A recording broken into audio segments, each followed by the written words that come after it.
Coming up, the San Francisco 49ers reportedly interested in tight end Zach Ertz. Also, we have an Arik Armstead injury update going into this game on Sunday against the Seattle Seahawks, and we'll take a look at the full Niners injury report. First, make sure you subscribe and join us this afternoon. 49ers Report live, kicking off 5:30 p.m. Eastern, 2:30 p.m. Pacific for those of you on the West Coast. We're going to go through all of the latest Niners news, rumors, and analysis. Hope to see the faithful there. And with that, let's start today's show right now.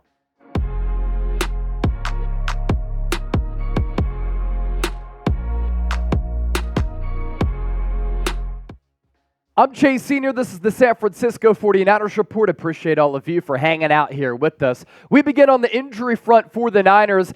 These players not practicing on Wednesday at the SAP Performance Center in Santa Clara. We'll get to Arik Armstead more so in a moment. Foot and knee injuries for him.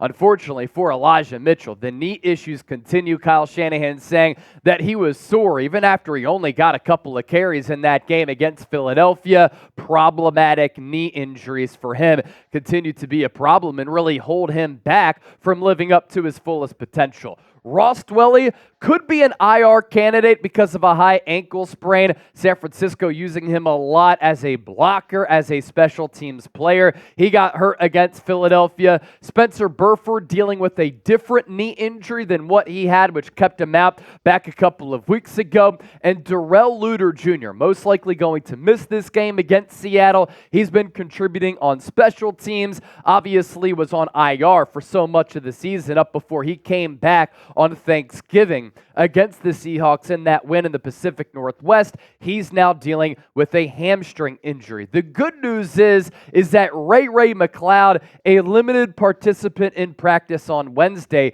he did not play against Philadelphia because of a rib injury, and that's why we saw Ronnie Bell as the primary punt returner. And how about Deebo Samuels, the primary kick returner, throwing it back to the 2021 season when he was a first-team All-Pro, and oftentimes when San Francisco needed him to make a big play or just needed a big return, they would put him back there as kick returner. And with the ball in his hands, he's arguably the most unique player in the National Football League. So good at picking up yards after the catch, but the vision, the physicality, the speed, the elusiveness in the open field, it really is one of one. And against the Eagles a couple of times when Jake Elliott would even kick it 5 to 8 yards deep into the end zone, Deebo Samuel said, I'm using this opportunity to my advantage here. I'm taking this kick out, trying to make a play. So if RayRay McLoud cannot go once again because of that rib injury, expect Ronnie Bell to be the punt returner, and maybe they'll use Deebo Samuel once again as a kick returner, but a couple of other options there as well.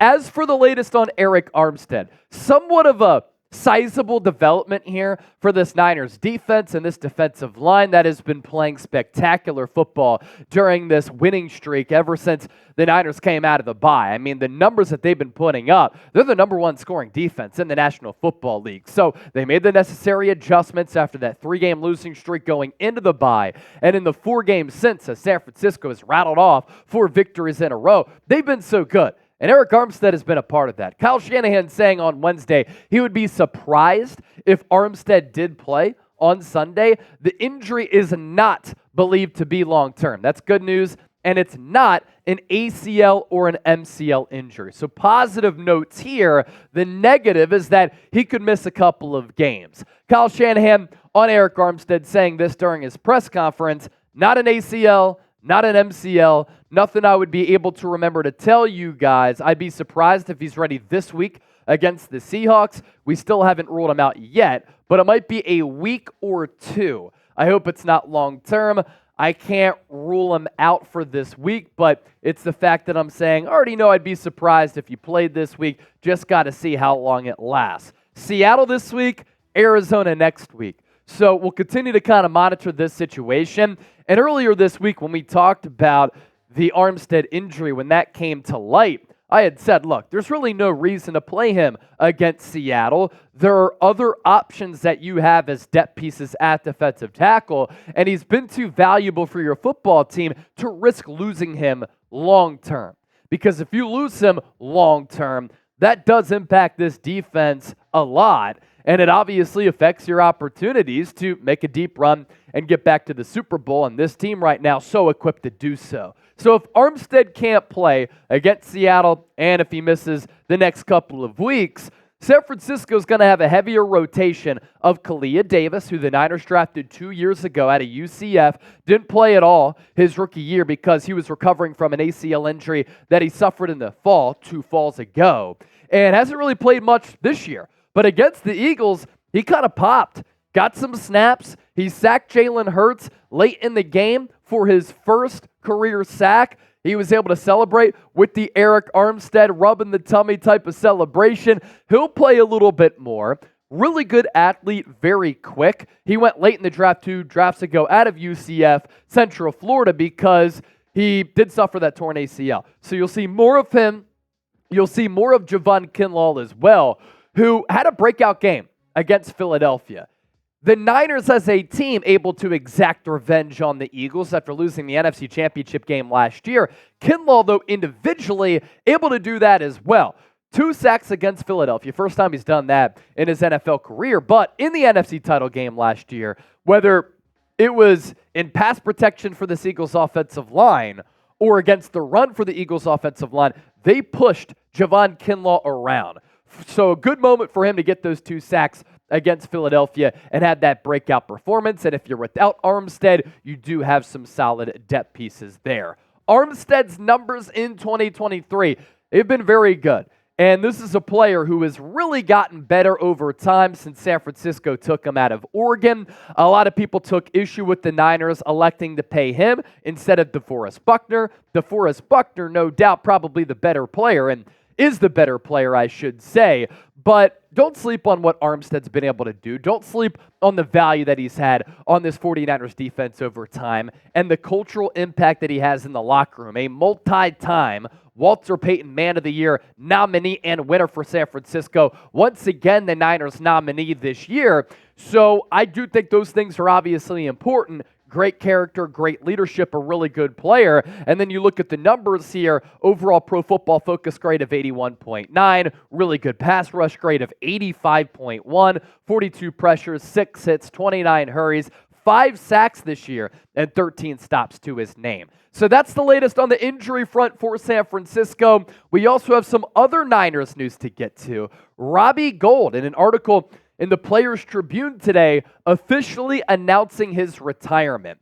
The 49ers clearly moved on from him in the offseason. They wanted a longer, stronger leg and a younger option to start molding a new kicker. That kicker ended up being Jake Moody, who San Francisco, with a lot of controversy, drafted in the 3rd round. Jake Moody missed that kick against the Cleveland Browns. That brought back the possibilities and the rumors about the Niners maybe signing Robbie Gould. I'm not going to rule out Robbie Gould coming back to the Niners if Jake Moody struggles down the stretch, but give the rookie credit because he has been really good and very solid since missing that game winner and that chip shot, 41 yards out after Brock Purdy led them down the field against Cleveland, which started that 3-game losing streak after beginning the season 5-0. But for Robbie Gould, what a career. Not just with San Francisco, with the Chicago Bears as well. And Robbie Gould now goes down as one of the most clutch kickers in the history of football. He was a perfect 29 for 29 in his playoff career, and one of, if not his most iconic kicks, came in that 2021 season, the Cathedral of Football against the number 1 seeded Green Bay Packers in the snow from 45 yards out from the right hash. He kicks it through the uprights to vault the Niners to the NFC Championship game. A great kicker for this football team for a really, really long time, and he will be remembered. Ice in his veins, good as gold, and very, very clutch. So if you think Robbie Gould was as good as gold, that was my call when he hit that kick against the Packers in 2021. I want you to hit that thumbs up icon, like the video, and of course, if you like the video, you're sending congratulations to Robbie Gould for a great career. Coming up next, we'll get to the latest report around Zach Ertz. Matt Barrows of The Athletic saying San Francisco, one of the teams interested in signing Ertz in free agency. But first, if you still are keeping an open mind about going to this Niners-Seahawks game on Sunday, but you're not sure how much tickets are going to be, if it's going to be too expensive, Well, that's why you download the Game Time app for free. And if you use the code Niners Chat, you get $20 off.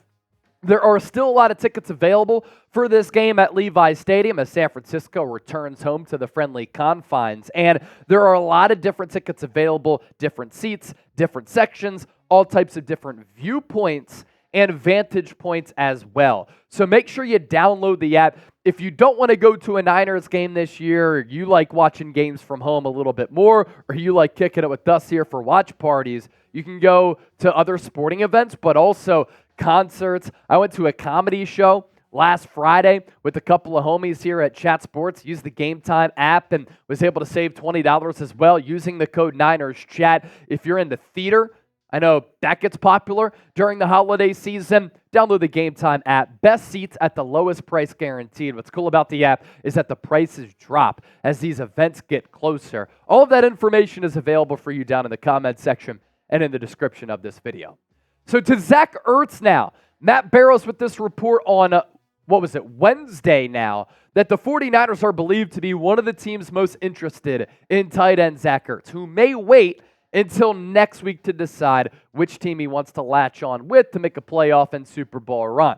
San Francisco, theoretically, Barrows noted, could put tight end Rosswell, high ankle sprain, on IR. That's what I mentioned a little bit earlier, to make room for Zach Ertz. Imagine Shanahan is all for adding a veteran weapon with a Super Bowl ring to the roster.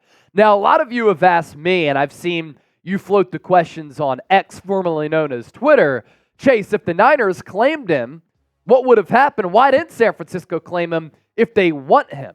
So if the Niners were to claim him and they were 30th in the waiver claim list, they would have had to pick up the remainder of his contract. Why it makes sense is that Rosswell suffered that high ankle sprain. He's already going to be out at least for the next few weeks. That's an injury that can linger for a little while. So Zach Ertz could replace him if you put Rosswell on IR, and Ertz is expected to make that decision soon, as we said. The contract isn't and wasn't great. Now San Francisco, because he passed their waivers, would be able to sign him as a free agent and renegotiate the deal. But I think this is why the Niners hit pause. They would have to have picked up a prorated portion of his 2023 cap hit of $11.5 million, but then the cap hit in 2024, $12.5 million. There was that out with the $5 million dead cap hit, but San Francisco isn't trying to pay that and put forward that type of money when they're paying a lot of money to other players littered across this Niners roster. The other teams interested in Ertz, in addition to the San Francisco 49ers, Philadelphia Eagles, who I think the Niners are competing with to get that number one seed. Ertz was there from 2013 to 2021. Baltimore Ravens lost Mark Andrews for the rest of the year with that ankle injury a couple of weeks ago. So Ertz could go there and be tight end one. And the Kansas City Chiefs offense has been bad this year. We're talking bad. And Patrick Mahomes is in need of another weapon. Yes, they do have Travis Kelce, and Travis Kelce, like Zach Ertz, is more of a pass-catching tight end and not a blocking tight end, but Ertz can pretty much be used as a slot wide receiver. So with San Francisco, he's behind George Kittle. With Philadelphia, he's behind Dallas Goedert. With the Ravens, he could play a lot. With Kansas City, he can play a lot. So I think that the Eagles and the Niners might be on the outside looking in, but sometimes it doesn't come down to just playing time. It comes down to the opportunity. And there are a couple of reasons why this move could make sense for this ball club as well as the player. Ertz is a tight end who isn't much of a blocker. So for San Francisco, he'd be a weapon out of the slot for head coach Kyle Shanahan. And I imagine that he'd have some open opportunities to reel in the rock because of all of the other pieces on this team. Christian McCaffrey, Brandon Ayuk, Deebo Samuel, as well as George Kittle. San Francisco also likes to run a lot of two tight end sets. When they've run a lot of these two tight end sets, whether it be 12 personnel or 21 personnel, etc., George Kittle is used as a blocker and a pass catcher. If you bring in Zach Ertz, both Ertz and Kittle, when the defense tries to plan and play against those formations, they're not sure which player is going to be the pass catcher, and both of them could be the pass catcher. And if you run two tight end sets with Ertz and Kittle, and then you have Ayuk and Debo, and then you have Christian McCaffrey. That right there is a plethora of weapons to catch the football. But right now, San Francisco usually, with the two tight end sets, Dwelly and George Kittle. Teams aren't taking Ross Dwelly seriously as a pass catcher, so they tend to hone in a little bit more on a George Kittle. There's also this. This could be a NorCal reunion for Ertz. Zach Ertz went to Monte Vista High School. That is in Danville, California, not far from San Francisco. He also played his college ball at Stanford. So he'd be able to come back to the NorCal area where also his wife, Julie Ertz, who used to play for the United States women's national team, soccer player, excellent soccer player. She grew up in that area as well and also went to Stanford, if I'm not mistaken. Now, Ertz is not the player that he once was, and he goes down as arguably the best tight end in the history of the Philadelphia Eagles. These per-season averages from 2013 to 2020 put him up there as one of the best tight ends in the league for a really, really long time. Almost a decade sample size here. From 2013 to 2020, averaged 14.5 points per game, so rarely missed time. And he racked up more than 104.5 targets. 70 catches per year is what he averaged. Almost 760 yards. Yards per catch, almost 11, and 4.5 touchdowns. He caught a touchdown in Super Bowl 52 against the New England Patriots for Philadelphia. And then in 2021 to 2023, up until now, he's been injured a little bit more, suffered a torn ACL a couple of years ago. That's a little bit of a problem. He went on IR a little bit earlier this year. And of course, the numbers certainly went down because Father Time is undefeated. The target's down by about 30 to 74.7. Receptions down, yards per catch down, touchdowns down as well. But again, this is a smart player who is always known to kind of find the weakness in that defense, find the soft spot in that defense. Underneath is a terrific route runner, uses his body to be able to free up against players. He's never been freaky fast, twitchy, athletic, but just a guy who gets really good leverage with the way that he runs his routes. So we'll round out the show with the question here. Do you want the Niners to sign Zach Ertz? Do you think that this football team needs him? Show off your football intellect down below in the comment section by typing S for sign or N for nah. And make sure you join us. 49ers Report live later on today on this beautiful Thursday. I hope to see all of the beautiful people, 5:30 p.m. Eastern, 2:30 p.m. Pacific for those of you on the West Coast. Trizzy and Chase. Tongue twister right there. Coming at you, 49ers Report live. We'll catch you in a bit. Peace.